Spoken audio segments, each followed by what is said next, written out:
दुनिया में इतनी दिक्कतों के बावजूद भारत में नो टेंशन मोमेंट बना है, यानी कि no fuel crisis, crude oil, gas, LPG और खाद की सप्लाई पर किसी भी तरीके का कोई एडवर्स इंपैक्ट नहीं है। स्ट्रैटेजिक पेट्रोलियम रिजर्व तेजी से बढ़ाने पर काम हो रहा है। पर्याप्त फूड ग्रेन स्टॉक उपलब्ध है। हालात कितने भी खराब रहें, सप्लाई चेन नहीं टूटेगी। मोदी है तो मुमकिन है, और शायद इसीलिए यह कहा जाता है। प्रधानमंत्री मोदी की दूरदर्शी सोच आज ऐसे मुश्किल वक्त में देश का सबसे बड़ा सपोर्ट सिस्टम है, और प्रधानमंत्री मोदी के इसी संकटकालीन कूटनीति या संकट प्रबंधन कूटनीति को आज करेंगे डीकोड, जो सही मायने में भारत की सक्सेस स्टोरी है और हमारी आज की इंडिया स्टोरी भी।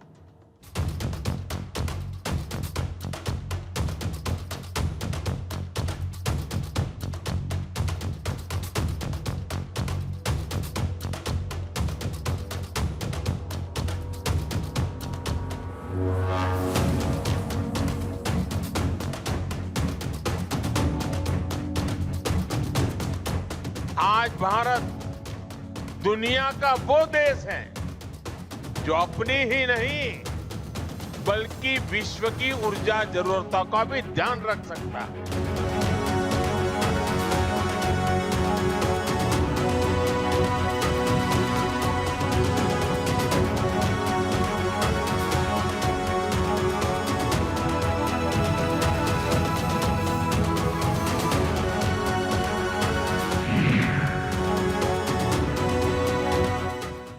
साल 2001 में एक फिल्म आई थी नायक, जिसमें यह दिखाया गया था कि एक दिन का सीएम होने के बावजूद एक आम शख्स कैसे पूरे सिस्टम में सिर्फ 24 घंटे में बदलाव लाकर दिखाता है। यह तो रही रियल लाइफ की बात। अगर रियल लाइफ की बात करेंगे तो प्रधानमंत्री मोदी ने इस नायक शब्द को चरितार्थ किया है।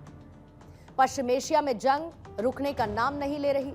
भीषण जंग के बीच सारे इफ्स एंड बट्स अब खत्म हो चुके हैं, यानी क्राइसिस जबरदस्त है और कोई नहीं जानता what lies ahead in future. और जिस तरीके से जंग आगे बढ़ रही है, एस्केलेट हो रही है, उससे आने वाले वक्त में दुनिया पर यह संकट काल और गहराए जाने की संभावना है।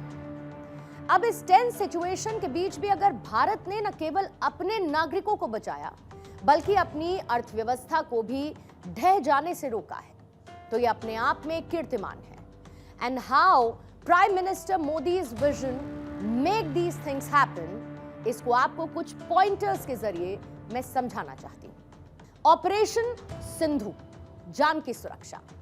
जब युद्ध की शुरुआत हुई तो सबसे बड़ी चुनौती ईरान और इजराइल में फंसे भारतीयों को निकालना था। गल्फ कंट्रीज में 1 करोड़ भारतीय रहते हैं। जंग शुरू होने से अब तक टिल डेट 3,75,000 से ज्यादा भारतीय देश लौट चुके हैं। ईरान से 1,000 से ज्यादा भारतीय लौटे, जिसमें 700 से ज्यादा मेडिकल की पढ़ाई करने वाले स्टूडेंट्स हैं। कुल मिलाकर हर भारतीय की सुरक्षा सरकार की प्राथमिकता है। फिर स्ट्रेट ऑफ हॉर्मुज और सप्लाई चेन, क्योंकि दुनिया का 20% तेल इसी संकरे रास्ते यानी कि स्ट्रेट ऑफ हॉर्मुज से गुजरता है, लेकिन जंग के चलते यह रास्ता पूरी तरीके से ब्लॉक है। प्रधानमंत्री मोदी ने संसद को यह बताया था कि एक स्पेशल इंटर मिनिस्टीरियल ग्रुप रोजाना बैठक कर रहा है। इसके साथ ही भारत ने ईरान और अमेरिका दोनों के साथ बातचीत कर भारतीय जहाजों के लिए एक सेफ एंड सिक्योर पैसेज को मेक श्योर किया। फिर एनर्जी सेफ्टी, क्योंकि जंग उस इलाके में छिड़ी है जहां से दुनिया की एनर्जी नीड्स पूरी होती है। युद्ध के समय तेल की कमी से महंगाई यानी इन्फ्लेशन बढ़ सकती है, लेकिन मोदी सरकार की पुरानी रणनीति काम आई। पिछले 11 सालों में भारत ने तेल इंपोर्ट के सोर्सेस को बढ़ाया।